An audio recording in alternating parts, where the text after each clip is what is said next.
好，第二個例子嘅因式分解，呢一條題目咧入邊都係需要有個括號喺入邊嘅。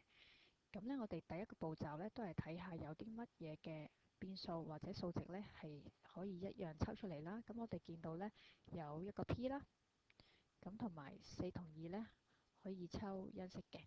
咁我哋一樣做短除啦。咁我哋發現可以抽個2出嚟嘅。咁數值抽咗2，同埋抽咗個 P， 然後就寫一個括號，寫剩翻低落嚟嘅嘢。咁但係我哋發現呢，入邊係有個細括號嘅，咁所以其實呢，我哋呢度呢係需要一個中括號去幫手嘅。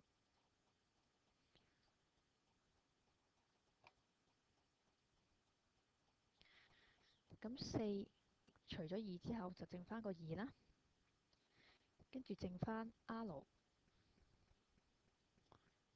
然後減第二行2變咗個1，可以略寫 P 抽咗出嚟冇啦。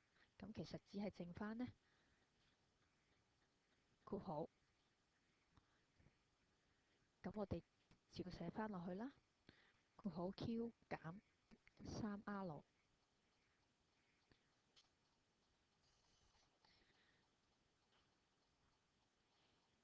然後最後一個步驟呢，就係簡化中括號入邊嘅同類項啦。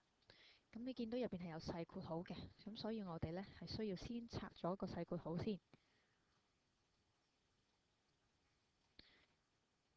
咁就會變咗 2R 減 Q， 然後負得正，變咗正 3R。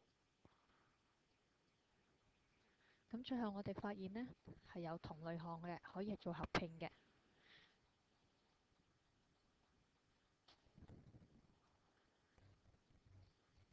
咁所以就變咗 2P 括號 2R 加 3R 變咗 5R 減 Q 啦。